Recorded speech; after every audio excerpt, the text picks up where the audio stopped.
Hello friends, आप सभी का हमारे चैनल में स्वागत है। आप लोग हमारे साथ वीडियो में बने रहिएगा और मैं अभी एक छोटी सी कहानी सुनाऊंगी, तो आप लोग कहानी को पूरा ज़रूर सुनिएगा और कहानी को पूरा सुनने के लिए हमारे साथ वीडियो में बने रहिएगा।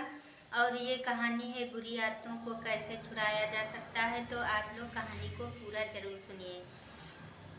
नीना के 7 साल की बेटी थी, उसका नाम रोहिणी था। रोहिणी एक संयुक्त परिवार में रहती थी और नीना उस रोहिणी की आदतों से बहुत परेशान थी। रोहिणी ऐसी थी, जिद्दी थी और वो कोई भी काम अच्छे से नहीं करती थी और वो हर किसी चीज़ की जिद किया करती थी।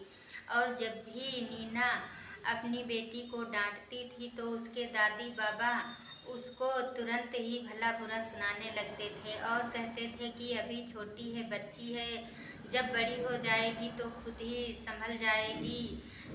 इस आदत से नीना अपने सास ससुर से भी बहुत परेशान रहती थी और वो सोचती थी कि छोटी है तो क्या हुआ, इसकी आदत अभी से बिगड़ जाएगी तो ये आगे चलकर नहीं संभलने वाली है। और कहीं उसको जब घुमाने के लिए ले जाती या बाजार या कहीं भी ले जाती थी तो वो हर एक चीज़ के लिए लोट लोट कर रोया करती थी और जिद करके हर कोई सामान ले लिया करती थी। इस चीज़ से नीना इतना परेशान रहती थी और हर किसी से वो सही से बात भी नहीं करती थी, हर किसी से उखड़ कर बात किया करती थी।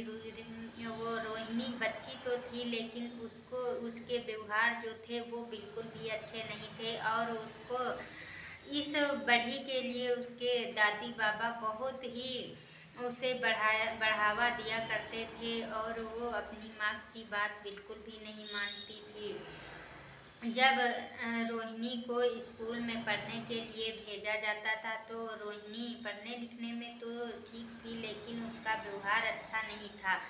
एक दिन पेरेंट्स मीटिंग हुई और रोहिणी की माँ नीना भी स्कूल गई और स्कूल के टीचर्स ने रोहिणी की डायरी दिखाई और उसने कहा कि रोहिणी तो पढ़ने लिखने में बहुत अच्छी है, लेकिन क्या है, इसके व्यवहार अच्छे नहीं हैं। इसकी जो जिद वाली आदत है वो बिल्कुल भी बच्चे पसंद नहीं करते हैं और वो किसी के साथ अपनी चीज़ों को शेयर नहीं करती है और नहीं तो किसी बच्चों से सही से बात करती है। यह सुनकर नीना बहुत दुखी हुई और वो कहने लगी, मैडम जी क्या बताऊं, मैं खुद ही इसकी आदतों से परेशान हूँ और इसकी आदतें बिगाड़ने के लिए वो जो दादी बाबा हैं वो ही इसका सहयोग करते हैं। मैं संयुक्त परिवार में रहती हूँ, इसलिए दादी बाबा के लाड प्यार से इसकी आदतें और भी बिगड़ी जा रही हैं और इसको हम जब भी समझाते हैं या मारते हैं तो वो तुरंत हमको ही भला बुरा सुनाने लगते हैं। इसलिए इस वजह से इसकी आदत और भी नहीं सुधर रही है। यह सुनकर के मैडम जी कहने लगी कि नहीं, छोटी बच्ची है लेकिन क्या हुआ, अभी से इसकी आदतें नहीं सही हो पाएंगी तो ये आगे चल के और भी इसकी आदत खराब हो जाएगी। नीना कहने लगी, मैडम जी आप ही कुछ बताइए और मेरा थोड़ा सा मेरी मदद कीजिए और मेरे बेटी को संभालने की कोशिश कीजिए। मैडम जी कहने लगी, ठीक है, आप घर जाइए और मैं इसका कुछ सोचूंगी और करूंगी। इसी तरह से अगले दिन जब रोहिणी स्कूल गई तो उनकी मैडम रोहिणी को अपने पास बुलाकर और बाहर बगीचे में गई और उससे बगीचे में इधर उधर टहलाने लगी और बोली, ये रोहिणी छोटा सा पेड़ लगा है, इसको क्या आप उखाड़ सकती हो। रोहिणी तुरंत कुछ कहे हुए पेड़ को उखाड़ दिया तो उसके टीचर्स ने कहा, अरे वाह, बहुत अच्छी हो तुम तो, बड़ी ताकतवर हो, तुरंत पेड़ को उखाड़ दिया। फिर आगे थोड़ा बढ़ी, उनकी मैडम कहने लगी, अब रोहिणी ये थोड़ा सा उस पेड़ से, ये पेड़ बड़ा है, क्या इसको भी उखाड़ सकती हो। रोहिणी ने थोड़ी ताकत लगाई और उसको भी उखाड़ दिया। उसने कहा, वाह, बहुत ताकतवर हो रोहिणी। फिर थोड़ा आगे बढ़ी और कहने लगी, वो जो बड़ा पेड़ है अब उसको उखाड़ने की कोशिश कीजिए। रोहिणी को उस पेड़ के पास ले गई और कहने लगी, रोहिणी तुम इस पेड़ को उखाड़िए। अब रोहिणी सारी ताकत लगा दी उस पेड़ में, लेकिन पेड़ को हिला नहीं सकी। और तब कहने लगी, मैम ये बहुत ही ज़बरदस्त पेड़ है और ये जिद्दी भी है, ये नहीं उखड़ पाएगा।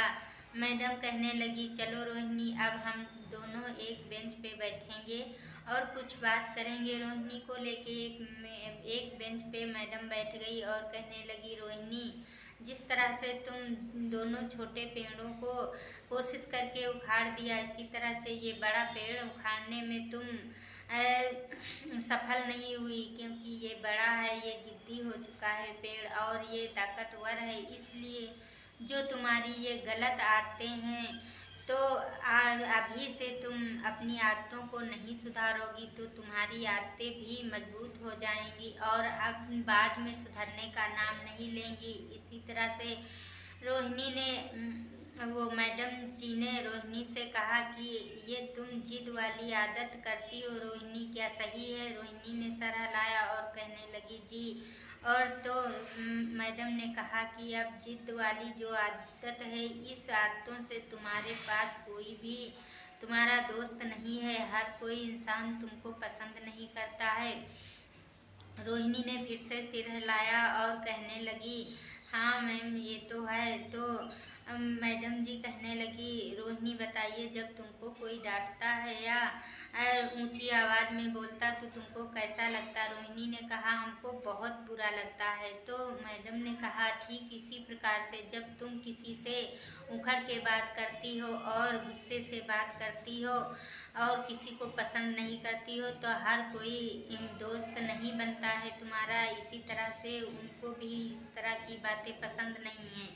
और रोहिणी तुरंत अपनी बातों को सोचा और कहने लगी, जी मैम जी, अब मैं आज से अपनी आदतों को ठीक करूँगी और ये घृणा वाली आदतें बिल्कुल भी नहीं रखूँगी।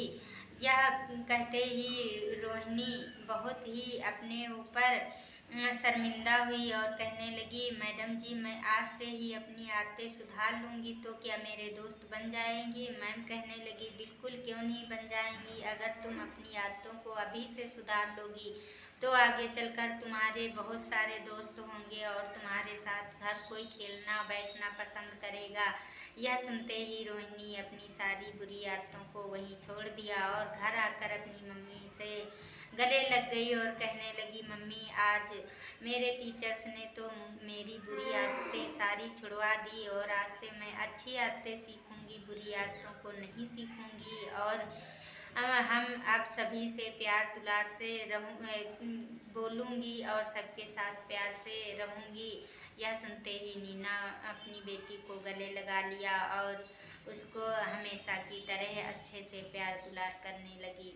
तो कहा जाता है, अगर छोटे बच्चे हैं, अगर जिद्दी हैं तो उनको संभालने की कोशिश कीजिए, वरना बच्चे आगे चलकर उसी तरह के हो जाएंगे, उनकी आदतें बुरी हो जाएंगी, वो मजबूत हो जाएंगे, तब आदतें छुड़ाने में बहुत ही कठिनाई होगी। तो आप लोग इस कहानी को ज़रूर सुनिएगा। अगर अच्छी लगे तो लाइक करना और शेयर करना बिल्कुल भी नहीं भूलना। तो तब तक के लिए बाय बाय दोस्तों।